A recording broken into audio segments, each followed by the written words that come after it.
మహాభారతం మోసల పర్వం తెలుగులో 67వ ఎపిసోడ్.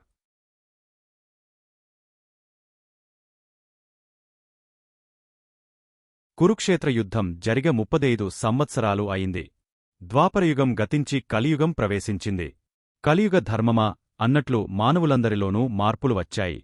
ఆడే మాటలో, నడిచే నడకలో, చేసే పనులలో యుగమార్పు కనిపిస్తూ ఉంది. మనుష్యులలో అధర్మం, అరాచకం, మద్యపానం, వ్యభిచారం, జూదం, నాస్తికం మొక్కలుగా మొలుస్తున్నాయి. కృష్ణుని ద్వారకానగరంలో కూడా కలియుగ లక్షణాలు కనిపిస్తున్నాయి. రాజవాక్యం ఎవరూ గౌరవించటంలేదు. అందరికీ కళ్ళు త్రాగటం మామూలు విషయమైంది.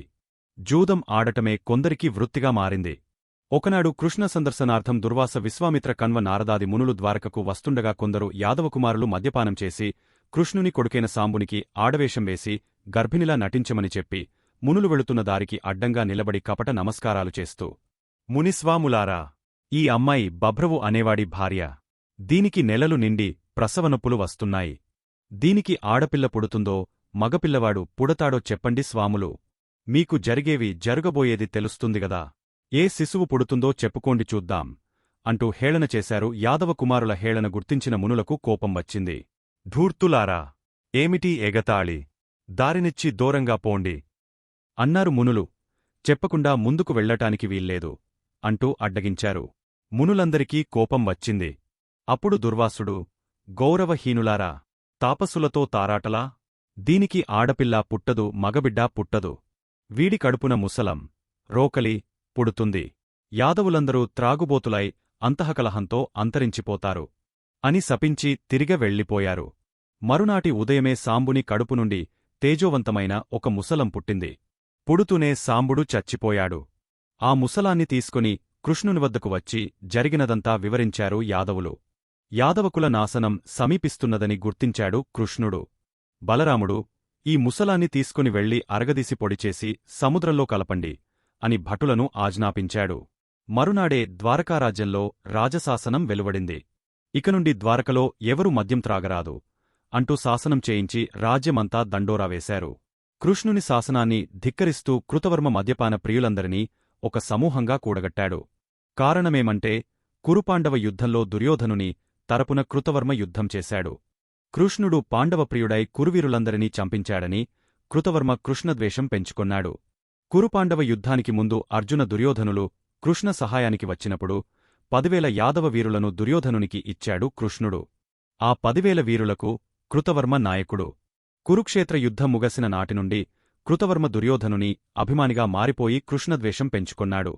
ఎవరూ మద్యం త్రాగరాదని కృష్ణుడు శాసనం చేసినా కృతవర్మ బంధుమిత్రులు కొందరు మద్యాన్ని అన్నంలో కలిపి తినటం మొదలుపెట్టారు. అదేమిటని ప్రశ్నించిన వారందరితో, మేము మద్యాన్ని త్రాగటంలేదు, తింటున్నాం.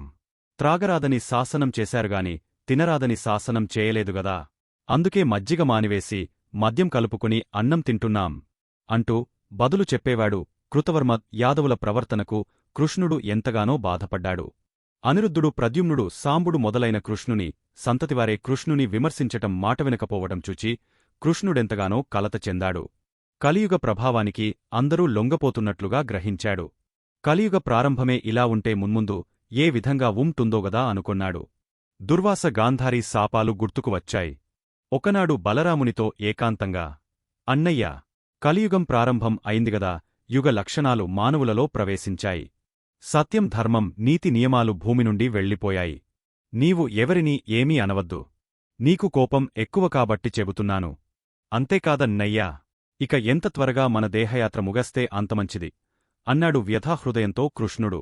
కృష్ణా, ఎప్పుడు చిరునవ్వులు చిలుకుతూ నిత్య సంతోషిగా ఉండే నీవు విచారంగా ఉండటాన్ని ఇప్పుడే చూస్తున్నాను. తమ్ముడు, 5 మాటను అలక్ష్యం చేసి నిన్ను మన్నించనివారెవరో చెప్పు. ఇప్పుడే దేశ బహిష్కారం చేయిస్తాను. బలరాముని కోపానికి కృష్ణుని మౌనమే సమాధానమయింది. కాసేపు ఇద్దరూ ఆలోచిస్తూ ఉండిపోయారు. సర్వ మానవాజీవుల్లో కలిదేవుడు ప్రవేశించినప్పుడు కలియుగ ధర్మాన్ని గౌరవించటమే మన కర్తవ్యం. రాబోయే పున్నమికి రైవతాద్రి తీరాన జరిగే జాతరకు సమస్త యాదవులను పాల్గొనవలసిందిగా చాటింపు వేయించు. స్త్రీలు, వృద్ధులు, పసిపిల్లలు తప్ప అందరూ విధిగా పాల్గొనవలసినదని ప్రతి పల్లెకు దండోరా వేయించు. కృష్ణా, కలతగా ఉన్నావేమిటి? నీ గుండెల నుండి నిట్టూర్పులు వస్తున్నాయేమిటి? నీ మాటల్లో చిలిపిదనం, నీ కనులలో చల్లదనం ఏమయ్యాయి? గోవర్ధన పర్వతాన్ని వ్రేలితో ఎత్తినవాడివి, నీకేం మనస్తాపం కలిగింది? కృష్ణా! నేను నిన్నిలా చూడలేను. మహా కురుక్షేత్రయుద్ధాన్ని కనుసన్నలతో నడిపించిన కార్యదర్శివే. నీకు ఏం జరిగింది కృష్ణా? ఉండబట్టలేకపోయాడు బలరాముడు. అన్నయ్యా! యాదవకుల సంకులం జరుగబోతున్నది. ఈ ద్వారకా నగరం సముద్రంపాలు కాబోతున్నది. మనిద్దరి జన్మకార్యం పరిసమాప్తం కానుంది. ఇంతకాలం పెంచుకున్న బంధాలు, అనుబంధాలు తెగపోయే సమయం రాబోతున్నదన్నయ్యా. యాదవకులమే పరిసమాప్తి కాబోయే సమయం వచ్చింది. దుర్వాసముని శాపం, గాంధారీ శాపం కలసి జ్వలించబోతున్నాయి. కృష్ణుని గొంతు గాద్గదితమయ్యింది. కొంతసేపు బలరాముడు మౌనరాముడయ్యాడు. కృష్ణుని విచారం గమనించి ఊరడింపుగా, కృష్ణా! నీవు ప్రాజ్ఞుడవని అందరూ పొగుడుతుంటారు. భూత భవిష్య వర్తమాన కాలనియమాలను అందరూ ఎరిగిన నీవే చింతపడటమేమిటి? త్రిమూర్తులైన కాలనియమాన్ని అనుసరించవలసిందేగదా. ఏం జరుగనున్నదో జరుగని అంటూ కృష్ణుని చేయి పట్టుకుని అంతఃపురం వైపుగా దారితీశాడు. కృష్ణుడు మరునాటి ఉదయం తన ఆప్తసారథి అయిన దారుకుని పిలచి, దారుకా! రాబోయే పాడ్యమినాటికి ద్వారకకు రావలసిందిగా అర్జునునికి నామాటగా తెలియపరచి నీవు వెంటనే మరలిరావాలి అని చెప్పి దారుకుని హస్తినాపురానికి పంపించాడు. సముద్రతీరాన ఉన్న రైవతాద్రిలో జరిగే పున్నమి జాతరకు అందరూ రావాలన్న చాటింపు వినగానే కృష్ణుడంటే గిట్టని కృతవర్మ మొదలైన వారందరూ కృష్ణుడేదో గూడుపురాణి చేయనున్నాడని సందేహపడ్డారు. ఎవరికీ తెలియకుండా జాతర జరుగబోతున్న ప్రాంతానికి దగ్గరగా బండ్ల కొలది ఆయుధాలను తెచ్చి దాచివుంచారు. సాంబుడికి పుట్టిన ముసలాన్ని పుడిపుడిగా చేసి సముద్రంలో కలిపారుగదా. ఆ కలిపిన పొడి తుంగ మొక్కలుగా మొలిచింది. ఈ తుంగమొక్కలే యాదవుల పాలిటి ఆయుధాలుగా మారనున్నాయని ఎవరికీ తెలియదు. మృత్యుదేవత యాదవ కులనాశనం కోసం ఎదురుచూస్తూ ఉంది. ఆనాడు శుద్ధ చతుర్దశి. దారుకుడు హస్తినకు వెళ్లి కృష్ణ సందేశాన్ని అర్జునునకు చెప్పి వచ్చేశాడు. ఆనాటి రాత్రి శ్రీకృష్ణుని సుదర్శనచక్రం, ఇంద్రరథం, కౌమోదకం ఆకాశంలోకి ఎగిరిపోయి అనంతంలో కలసిపోయాయి. ఖాండవదహన సమయంలో అగ్నిదేవుడు కృష్ణునికి బహూకరించిన ఆయుధాలతో పాటుగా బలరాముని దివ్యుధాలు కూడా అనంతంలో కలసిపోయాయి. తెల్లవారింది. పున్నమిదినం వచ్చింది. యదు, వృష్టి, భోజ, అంధకవీరులందరూ రైవతాద్రికి బయలుదేరారు. ద్వారకా నగరంలో స్త్రీలు, వృద్ధులు మాత్రమే మిగిలి ఉన్నారు. అంతఃపురంలో కృష్ణుని తండ్రి వసుదేవుడు మాత్రమే ఉన్నాడు. మగవాడన్న ఒక్కడూ ద్వారకలో లేడు. తరువాత ఏం జరుగుతుంది అనేది నెక్స్ట్ వీడియోలో చూద్దాం.